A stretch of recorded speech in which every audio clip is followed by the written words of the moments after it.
the smartest men have ever been known, such men as Solomon. The wisest man, Brother Marshall, that ever had been or ever would be.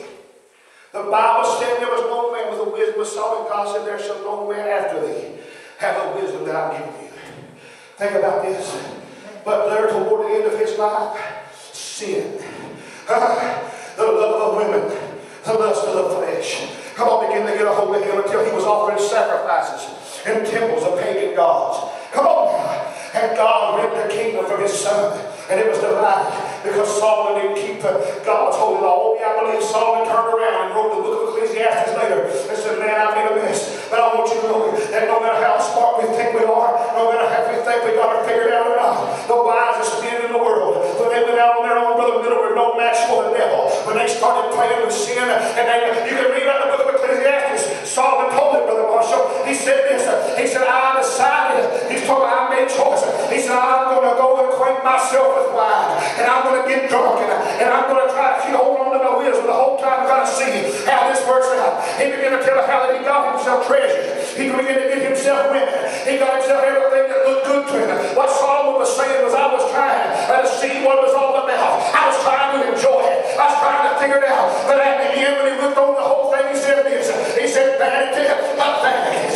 All is vanity. Everything that I wasted my affection on, everything I wasted my money on, everything that I wasted years on, and I turned out to profit me absolutely nothing. I spent my whole life weeping and crying. I spent my whole life coming about fighting and scratching, trying to claw my way here or there, only to find out in the end that because I was doing it my way and not God's way, all this vanity, it didn't amount to anything. I got rich, but it didn't help me none. I got women, but they didn't do me no good. I got drunk, but they couldn't wash away the pain. There was nothing I could do in myself that could satisfy me. This is an inclusion. Oh, no matter. Fear God and keep us no evidence. Vanity of vanity. This young man would find out firsthand. When I walk away from my father's house, when I waste my substance, at first he thought he had plenty, so he could waste a little bit and still have plenty. Come on now, that's the way the devil tells you. You can play a little bit with sin, and it won't hurt you too bad. I feel like preaching this morning. Brother Charles, you can dabble in sin a little bit, as long as you don't go too far. You can waste a little of your substance with righteous living, just don't waste it all. Hold on to some, because you're going to need something to live on. But Brother Miller, the thing about sin is, it's so subtle, and it's so persuasive, that as you begin to go down this direction, as you begin to spend your living on it, there's just enough pleasure in it that keep you coming back for more. Right. But there's just enough difficulty with it that you say in your mind the whole time, I really shouldn't be doing this. There's really enough problems with it, Brother Isaac, that you're thinking, but yet that pleasure in the flesh feels so good that you think, I'll hold on, and you don't, how many knows that when folks start out that direction, they don't tend to stay there?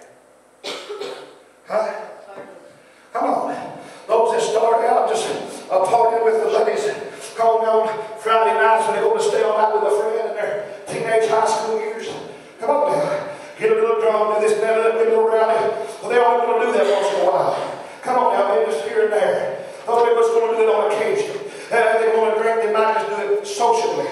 But the fact of the matter is, there's something in there. They call them spirits for a reason. There's something in there. And it begins to take hold of your mind, take hold of your thought. And the next thing you know, that thing that was only once or twice a year becomes something that's once or twice a month. Next thing you know, you're having one in the morning to try to get woke up good. You're having one in the afternoon to kind of, keep yourself charged up.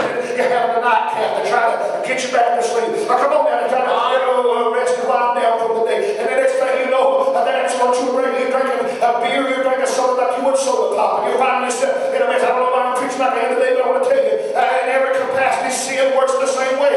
I mean, sometimes you'll find cases of the joy to where folk have become dissatisfied at home. And every time you'll find this